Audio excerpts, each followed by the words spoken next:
اعوذ باللہ من الشیطان الرجیم بسم اللہ الرحمن الرحیم عسى ان تکرہوا شیئا وهو خیر لکم وعسى ان تحبوا شیئا وهو شر لکم واللہ یعلم وانتم لا تعلمون۔ بسم اللہ الرحمن الرحیم رب زدنی علما۔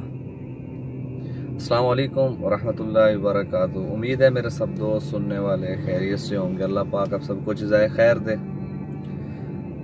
زندگی میں انسان کوئی نہ کوئی ایک نہ ایک مشکل کے اندر ضرور پھنسا ہوا ہوتا ہے۔ ہر وقت ہر لمحہ وہ کسی نہ کسی مسئلے کا کسی نہ کسی مشکل کا مقابلہ کر رہا ہوتا ہے، سامنا کر رہا ہوتا ہے، اور اس وقت وہ یہ سمجھ رہا ہوتا ہے کہ اس وقت دنیا میں جتنی بڑی مشکلات ہیں سب سے بڑی مشکل میرے اوپر آ پڑی ہے۔ تو اللہ رب العزت نے اس دنیا کو امتحان گاہ بنایا ہے، اور یہ مشکلوں کا آنا، تکلیفوں کا آنا، یہ اللہ کی طرف سے رحمت ہے ہمارے لیے۔ اس کی وجہ سے اللہ ہماری بخشش بھی کرتے ہیں، اس کی وجہ سے اللہ رب العزت ہمارے درجات بھی بلند کرتے ہیں۔ اور یہ نہیں ہے کہ وہ زندگی بھر جو جس شخص پر جو مشکل ہوتی ہے زندگی بھر اسی مشکل میں پھنسا رہتا ہے، نہیں، وہ کچھ عرصے بعد، ہفتہ، مہینہ، سال کے بعد وہ مسئلہ حل ہو جاتا ہے، پھر ایک نئی آزمائش آ جاتی ہے۔ اللہ قرآن فرماتے ہیں عسیٰ ان تکرہوا شیئا وہو خیر لکم۔ عسیٰ یہ جہاں بھی اللہ کی طرف سے آ جائے تو یہ اللہ کی طرف سے پکی بات ہوتی ہے، کیونکہ اللہ رب العزت شک اور امید سے پاک ذات ہے۔ اللہ رب العزت فرماتے ہیں کہ یہ یقینی بات ہے، ممکن بات ہے، جب بھی تم کبھی کبھار تمہارے سامنے کچھ مسئلے آئیں گے، مشکلات ہوں گے، یا تمہارے اوپر کوئی آزمائش ہے، تو تم اس کو بڑی کراہت کے ساتھ محسوس کرو گے، تمہیں تکلیف بھی ہوگی، عسیٰ ان تکرہوا، تمہیں تکلیف بھی ہوگی، تمہیں کراہت بھی لگے گی، یار یہ مسئلہ میرے اوپر کیوں آ پڑا ہے، میں اس کے لیے میں ہی اس مسئلے کے لیے پیدا کیوں، دنیا میں اور کوئی لوگ نہیں، یہ مسئلہ میرے اوپر کیوں آ پڑا ہے۔ وَهُوَ خَيْرٌ لَكُمْ، اللہ فرماتے ہیں تمہیں تو وہ لگ رہا ہوتا ہے کہ یار یہ تکلیف ہے، یہ مشقت ہے، یہ میرے لیے آ پڑی ہے۔ اللہ فرماتے ہیں وَهُوَ خَيْرٌ لَكُمْ، وہ تمہارے لیے بہتر ہوتا ہے لیکن تمہیں نہیں پتا۔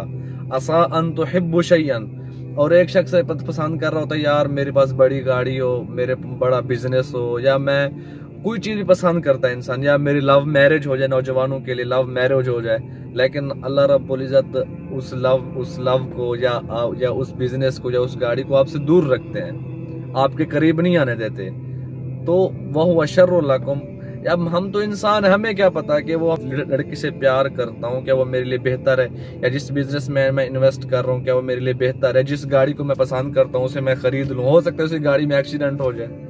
تو اللہ رب العزت فرماتے ہیں واللہ یعلم وانتم لا تعلمون، کہ بھائی جو چیز کو تم ناپسند کرتے ہو وہ تمہارے لیے بہتر ہوتی ہے، جس چیز کو تم پسند کرتے ہو وہ تمہارے لیے سراپا شر ہوتا ہے، اللہ خوب جانتا ہے۔ اسی لیے ہمیں چاہیے کہ ہم اللہ کے ہر معاملے پہ صبر کریں، اور اللہ سے اس کی آزمائشوں پہ اللہ کی طرف سے صبر مانگے، اور اس کی آزمائشوں سے پناہ مانگے، یا اللہ ہمارے ساتھ عافیت والا معاملہ فرما۔ ربنا آتنا فی الدنیا حسنۃ وفی الآخرۃ حسنۃ وقنا عذاب النار۔ اللہ کے نبی صلی اللہ علیہ وسلم نے کتنی بہترین دعا سکھا دی ہمیں، اور یہ دعا اللہ کی طرف سے نازل کی گئی ہے کہ اے اللہ ہمیں زندگی بھی بہت خوبصورت عطا فرما۔ ربنا آتنا فی الدنیا، ہماری زندگی کا ہر مسئلہ، ہماری زندگی کی ہر صبح ہر شام بہت خوبصورت ہو۔ وفی الآخرۃ حسنۃ، اور آخرت میں بھی ہمیں اپنی رحمت میں ڈھانپ لے، آخرت میں بھی ہمیں جنت میں جگہ دے۔